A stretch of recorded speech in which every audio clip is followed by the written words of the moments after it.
Hello everyone, আজকে আমি বানাবো কাঁচা কলা কোপ্তা কারি। আমি কীভাবে বানাই নিয়ে নিয়েছিলাম সেদ্ধ করা আলু, সেদ্ধ করা কাঁচা কলা যখন সেদ্ধ করেছি জাস্ট একটু নুন দিয়েছি আর হলুদ দিয়ে সেদ্ধ করেছি।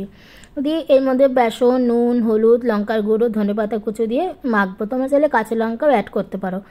আর যদি চাও তোমরা মটর ডাল সেদ্ধ করো, মানে পেস্ট করে যেরকম ডালের বড়া হয় পেস্ট, ওভাবে তুমি দিতে পারো। আমি কিছু অ্যাড করিনি, এতে ডালমাল কিছু দিইনি। এমনি সিম্পল হতে করে বড়া আকারে গড়ে আমি রেখে দেবো। দিয়ে তারপরে ওই মশলার মধ্যে যা যা থাকবে তোমার টমেটো, কাঁচা লঙ্কা, আদা, ধনে, জিরে, লঙ্কার গুঁড়ো দিয়ে ভালো করে একটা মিক্সিতে আমি পেস্ট করে নেবো। করে নিয়ে পরপর তারপরে যে কোপ্তাগুলো সাজিয়ে রেখেছিলাম বড়া আকারে একদম ছোটো বড়ো করে ওইগুলো ভালো করে সাদা তেলে ফ্রাই করব।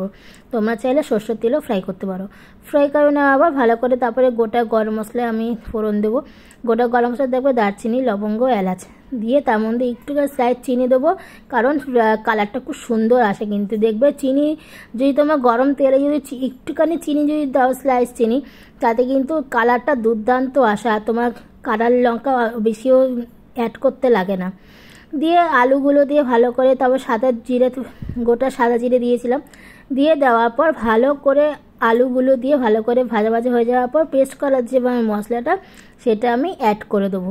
দিয়ে ভালো করে কষে গেলে যে তেলটা বেরিয়ে যাবে, তেল বেরিয়ে যাওয়ার পর আমি গরম জল অ্যাড করবো। গরম জল দিয়ে আবার সামান্য একটু নুন দেবো, দিয়ে ভালো করে ফুটিয়ে আলুগুলো যখন সেদ্ধ হয়ে যাবে তারপরে ওই বড়াগুলো যে ভেজে রেখেছিলাম কোপ্তাগুলো সেগুলো আমি জাস্ট দিয়ে, কিন্তু বড়াগুলো দিয়ে কিন্তু বেশি ফোটানো কোনো দরকার নেই, কারণ ফোটালে কিন্তু বড়াগুলো ভেঙে যাবে। কারণ এমনিতে কাঁচা কলা এমনিতে নরম থাকে, হেভি সফট লাগে, খেতে দুর্দান্ত টেস্ট হয়েছিল, জাস্ট অসাধারণ টেস্ট হয়েছে। তোমরা বানিয়ে কিন্তু খেতে পারো। তাই চলো বন্ধুরা, এদিকে কথা বেশি না বলে এদিকে তোমরা কন্টিনিউ কাজটা দেখতে থাকো। আজকে তোমাদের রেসিপিটা খুব ভালো লাগবে আর খেতেও কিন্তু টেস্ট হবে। আর ভালো কথা, তারপরে নামানোর সময় একটুখানি গরম মশলা গুঁড়ো আর একটু সামান্য ঘি দিয়ে নামিয়েছি। আর দুর্দান্ত কালার এসেছিল চিনিটা দেওয়ার পর। তাই চলো বন্ধুরা দেখতে থাকো আমার ভিডিওটা। আর বলছি, ব্যাকগ্রাউন্ডে যদি কোনো শব্দ পাও প্লিজ ইগনোর করো, কারণ আমি যার জন্য এটা ভয়েস দিয়ে দিচ্ছি, আমার যখনই আমি কিছু করতে খুব প্রবলেম হয়, আশেপাশে প্রচুর আওয়াজ শব্দ তোমরা পেতে পারো, কারণ পাশে আমাদের বিল্ডিংয়ের কাজটাজ হচ্ছে। প্লিজ ইগনোর করো। এই নিয়ে তোমরা কোনো প্রবলেম মানে জানি প্রবলেম হয়, কিন্তু তোমরা প্লিজ ম্যানেজ করে নিও। আর একটুখানি বন্ধুকে হেল্প করো, তাহলে আমি খুব খুশি হব।